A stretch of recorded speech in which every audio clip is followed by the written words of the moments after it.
So, gentlemen, I want to welcome you again to our show. Thank you for joining us today. Also, to just know, today we want to discuss international studies and students in view of COVID-19. The year is coming to an end, so I think I felt that it was good to review where we are because of COVID-19. As we speak right now, most of you. You teach in international students, and our students from Kenya didn't make it because of COVID-19. So basically what we're going to discuss today is around education, international education, but our focus will be more in terms of using the example and using the experience that Kenyan scholars based here in the US and generally just abroad have acquired, how they can give back to the community in terms of facilitating studies, because the future really is going to be virtual learning, and so that's what we want to explore going forward as we come to the end of the year. And again, as always, I have a very, very, very panel of experts. These are professors in different fields. They teach these things and they study these things. So, gentlemen, welcome again to our show. And I want to bring in Dr. Shadrach Nasongo because he's a member of KESA. KESA is one of the organizations based in the US that brings together scholars and students. And before COVID-19, KESA was discussing kind of exploring ways in which these professors, most of them raised in Kenya, but now are here, and that ways in which they can give back to the community. And one of the ideas that we were exploring then was starting virtual classes. Each one of them can give 1 hour in a week. And that's where at least they'll be giving back. So, but Shadrach, please speak to that idea. I know you guys were mooting that, but even before you do that, let's just review how virtual learning has gone. Because as we speak right now, international students didn't make it to come to study in the US. Go ahead. Yes, thank you very much, Chris. I'm glad to be with you again. Yes, so for this entire semester that most schools, the semester began in August, for most of us it has been virtual. Many people had actually not taught virtually, but it has now become the norm. In my college, for example, we had a number of students who were supposed to join us from abroad in Africa, in Asia, and elsewhere, but they were unable to because of the complications of COVID-19. Many of them, actually, almost all of them, chose to take classes virtually. And the experience has been a mixed bag. The virtual education has gone on very well. The major challenge, or something that has been one of the major challenges, has been issues of connectivity. So you have areas that may not have proper internet around the world. Proper connectivity, that can be a very huge problem. Otherwise, where you have proper connectivity, education has gone on very well. And in terms of my college, they are now planning to open in January. It will be a mixed bag, what they are calling high flex, hybrid and flexible, in the sense that some courses will be offered physically at college, others will continue to be virtual. And they are hoping that conditions will be good enough for those who have were admitted to come to our college to come in. Whether they will come in or not, of course, is still out there. But one of the things that KESA, and KESA is the Kenya Scholars and Studies Association, has tried to do since the onset of COVID, has been to bring together scholars and students to see how best to serve them. And I think one idea that is emerging is that we may be able to organize a situation in which, given our experience, given our expertise, given how varied it is, we could actually begin to give back to Kenya in terms of organizing virtual classes offering perhaps each one of us offering an hour a week to be able to give back to the communities back there. I know in my own field, theory and research methods is a big thing that students struggle with back in Kenya and elsewhere. And that would be a good way to perhaps also contribute to the communities back there. Awesome, awesome. Thanks, Professor Nasonga. Professor Munda, you please speak to your experience during these trying times, and also just stress the importance of giving back to the community that made us who we are in the first place. I'm not a professor, but I can go back to Kenya and be on the ground to set up the virtual learning.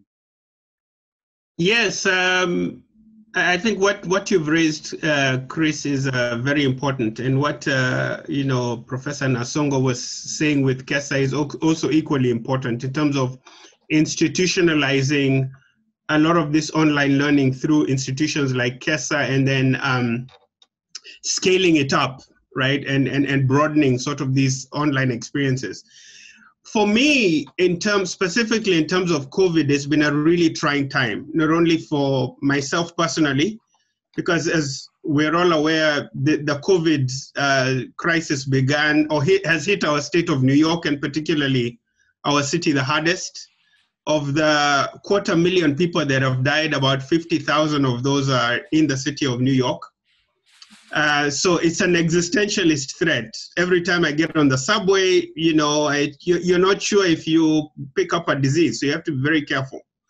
And we're very clustered. You have millions of people in a very closed space. So for me, personally, it's really changed my lifestyle. I can't meet my friends to watch soccer matches, what we call football in Kenya. I can't go out to listen to African bands, or even just have a coffee. Everything is closed. You wouldn't believe it in New York City. It's completely dead because of COVID. So for me, socially, it's been a problem. Personally, I've had to make a lot of adjustments. But also, it struck me personally from the number of my students. I've had 2 students die from COVID. These are students who are taking classes and, die because of this disease. I've had students not able to send in assignments because they are sick in hospital. Students who have lost jobs have ended up homeless, and they're writing to you their problems and their crisis. So this is something that really you have to have a lot of compassion and flexibility in terms of that, sort of in terms of my own personal adjustment, but also in terms of adjusting to my students. In terms of specific reference to the educational structure, in terms of international students, we've had major issues, Chris. On one level, we've had an administration in terms of Donald Trump, which has been very hostile to international students and very anti-immigrant. And there's actually current fear that Trump, before he leaves office, is going to sign an executive order to eliminate birthright citizenship, which is a discussion for another day, but that will have very significant implications for immigrants and for international students. But in terms of specifically international students coming to the US, a lot of them at our college have not been able to come because of COVID, number one. Number two, a lot of the international students in the US wanted to go home, but because of the hostility of the Trump administration, the amorphous nature in terms of legislation around maintaining your status as a student, a lot of them end up staying because they are afraid if they leave the country, they may not be able to come back. The third element of that, Chris, has been there's this very unclear policy about how many units. It's still very unclear in some schools about how many units they need to be taking and what units qualify to be in status. In other words, do you have to be physically in class? What classes do you have to take? And do you have to take a full load? And what happens if you get sick as an international student and you can't take classes and then you fall out of status? Because technically the immigration can deport you. So a lot of our students, Chris, in my college at least, are very afraid. They're very frustrated, and some of them have committed suicide. So there's a personal narrative to this, but there's also a systemic and institutional narrative around the Trump administration and its hostility towards students. But in conclusion, I think with the results of the November election, I'm hoping that Democrats will move to cooperate with the other side, the Republicans, to get some form of immigration legislation to make it easier for all those Kenyans who are in this country without papers, who came for school, but ended up working or not going to school. There's a lot of them in this country, and they're stuck in America. They cannot go home. Their parents die, they cannot go back for funerals, and they're suffering. A lot of them are homeless, and this is a big, big crisis. So I'm really hoping that Biden and the Democrats, that their feet will be put to the fire, and they will actually move and find some kind of way to regularize the immigration status for millions of these undocumented people, over 12 million people, including thousands upon thousands of Kenyans, so that they can fix the immigration and these people can get their green card or get a path to citizenship. That way, maybe finish off what they came originally to do here, to go to school or to sort out their lives, because it's become a big problem. I have a personal case of a few of my relatives, some of whom have been in this country. I have a personal example of my own relative. He's been here over 22 years without papers. He can't leave the country because he came to go to school. He registered for school and dropped out. He married a woman who also didn't have papers.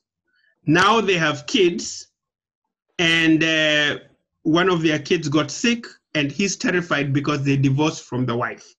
And the woman doesn't have papers, and she's accusing him of spousal abuse. So it's a very complicated situation. But I say that to say this, these individual cases are very heartbreaking. I hope Biden does something to sort out this immigration mess and to get these people their papers, because a lot of Kenyans are suffering, a lot of people are stuck in this country, and COVID has made things extremely, extremely difficult. Thanks, Professor. Professor Choti, what has been your experience? Chris, thank you so much. Again, this is a very important issue, a very key topic, especially for the reason that it affects our young people who are the future of our country, of our communities. And it's very important, Chris, you emphasize some of these aspects as we talk. These ideas are more useful if they can reach our people, especially those who are interested to pursue studies in the United States of America. There is a lot of information they need, and the part of what we are sharing here is such information. So if there's a way you can give more time to some of these issues in your fora, in your platform, I think the better. Personally, I'm one person who believes in giving back to our communities, especially back home, because America is quite developed, very resourceful in many aspects, unlike where we come from. Sometimes you feel guilty for overstaying here. Sometimes you feel you should go back there and commit 100% of your skills and abilities and talents to uplift our societies, because they need that kind of uplifting. So personally, I've been here. I'm based in Washington, D.C., and that's where my family is. And I've been here quite for some years, but I've gone back to Kenya. I went back in 2013 to resume teaching there because of that desire to give back to our community. I taught at Mount Kenya University for about 5 years. I moved to University of Embu. I have been teaching there. Before recently I moved here to see my family, because they also need my attention.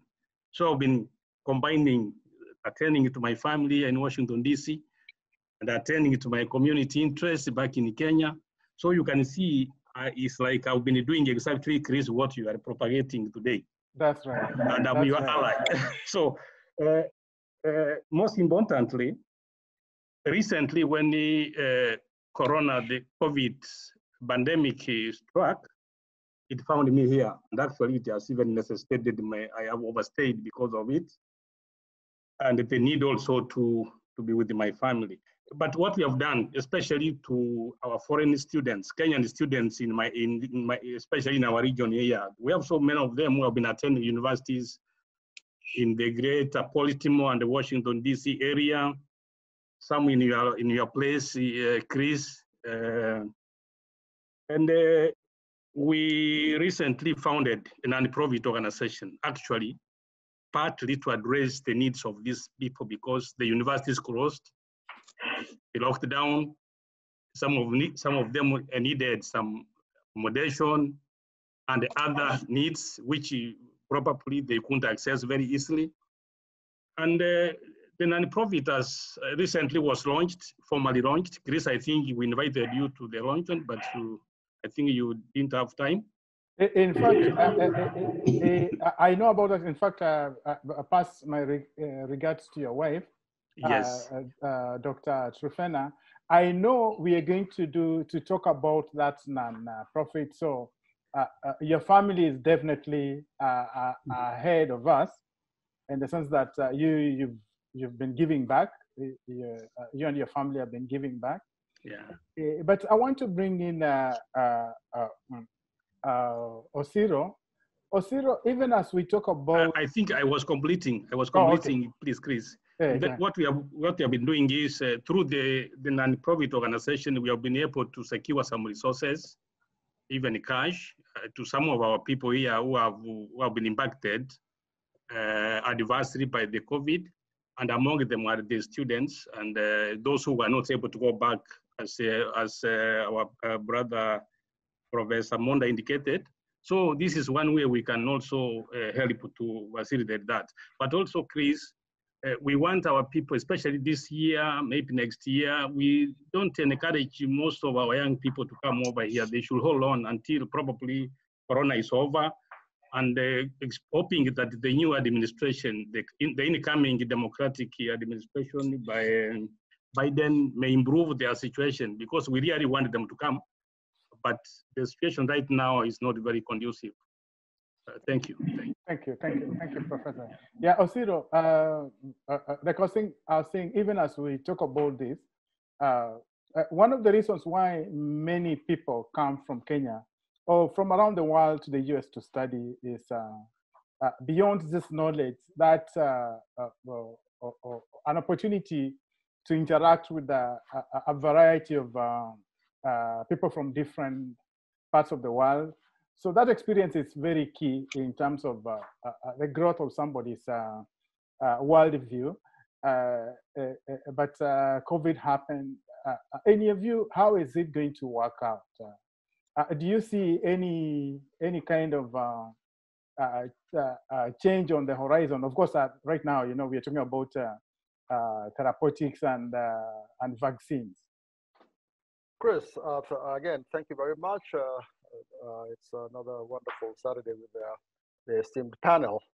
So, this pandemic is near and dear to my heart on several levels. So one of the things that I do for my clients is I help them put in place COVID abatement protocols. What that means is basically I go in, I look at their quality systems and how they're set up to deal with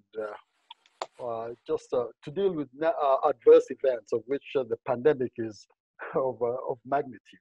So I go in there, I use all the known standards, whether it's ISO, whether it's the Code of Federal Regulations, whether it's the FDA guidelines, or whether it's guidelines from the CDC, and basically put in place systems for them to contain the problem, contain an infection, contain an exposure.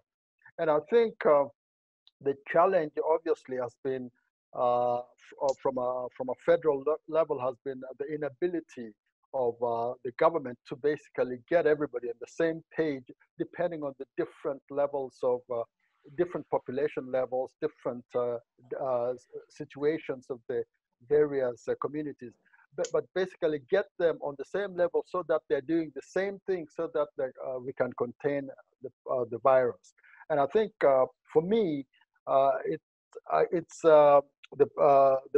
pandemic has exposed the importance of basically having strong leadership while complying with known standards that everybody agrees to. So what are known standards? Well, we know that masking helps. We know that social spacing helps. We know that sanitizing helps. So all those are basic known guidelines that have scientifically been proven to work. And I don't care whether you are in Kenya or whether you are in North Dakota or whether in San Francisco, those are scientifically been proven to work. So I think what the pandemic has done is it's kind of highlighted the importance of science and basically using data to drive decisions and allowing the experts to make the decisions. So for my part, my CEO, I'm on speed dial. We have an exposure, we have an infection, and I get the first phone call, and then from that point on, the company takes my leadership. So I think what the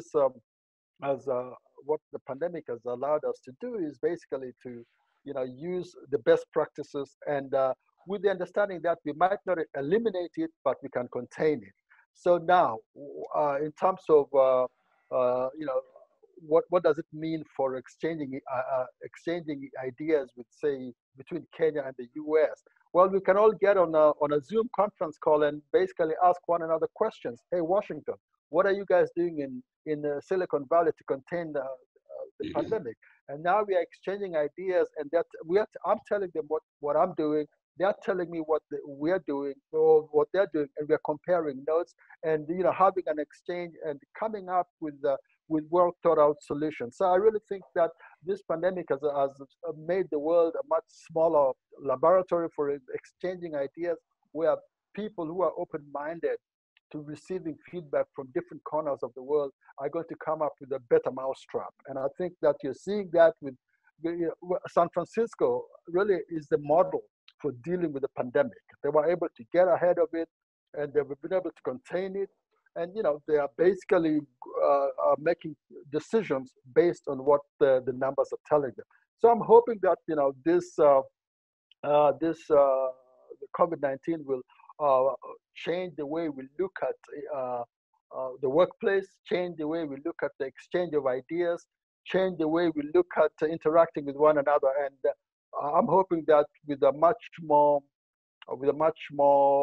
tolerant world view, based on the fact that we have all been humanized by a virus that we cannot see, we will be able to be much more respectful and tolerant of one another, because without the virus doesn't respect borders. So just because we are the greatest economy in the world doesn't mean that we are insulated from the pandemic. And with that understanding, I think then we can come up with the solutions that are much more that take into account the world at large, as opposed to the different economies or the different societies. Thanks, Washington. David, Atlanta City. Yes, sir. I know you're involved, and you do a lot of exchanges between the US and Kenya, and because you run an NGO that takes care of diaspora issues, that creates that linkage between Kenya and the US. There's every year, we have about 3,000 young people coming, approximately. Don't quote me on that.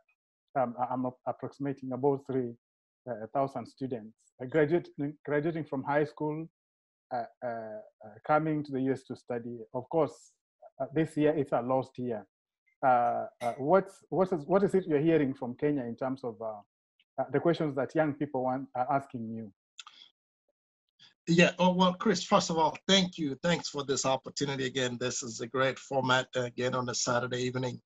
Let me start by, echoing what the rest of the panels, my colleagues have said.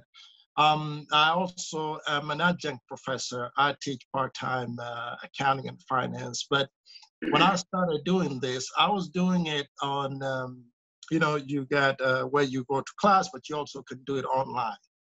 So, I found out personally that I spent, there's nothing that can replace that on-ground teaching where you walk in class, brick and mortar, and you teach. You spend 4 hours a week. I think I had 1 or 2 classes in a week, and then I'm done. But then I'm also in consulting, so I travel a lot. I convinced my school to let me teach online.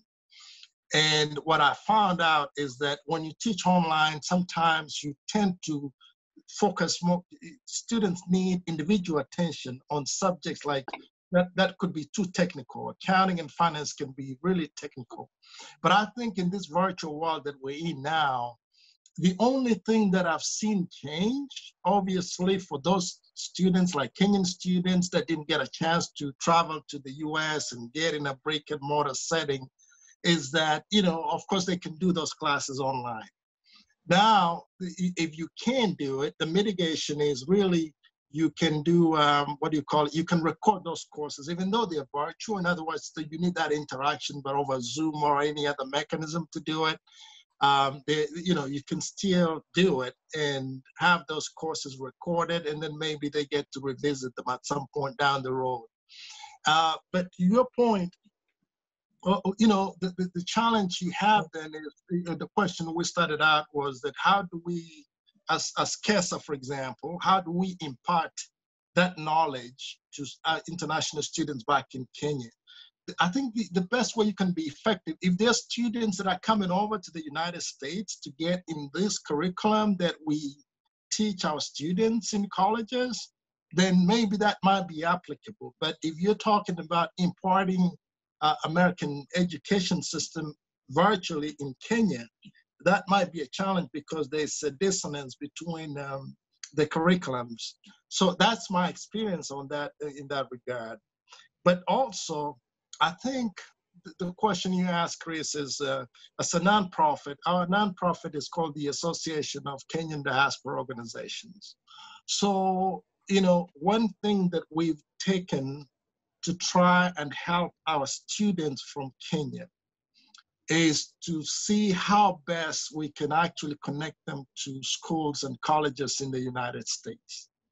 So, of course, education is very expensive, obviously. It's gone. I remember when I was in college, honestly, the entire 4 years of my undergrad is now what students pay in one semester. So that's how expensive it's gotten over time. And I remember when we first came here, we would go through a nonprofit organization and convince them to write us, to sponsor us. They would write us a sponsorship letter.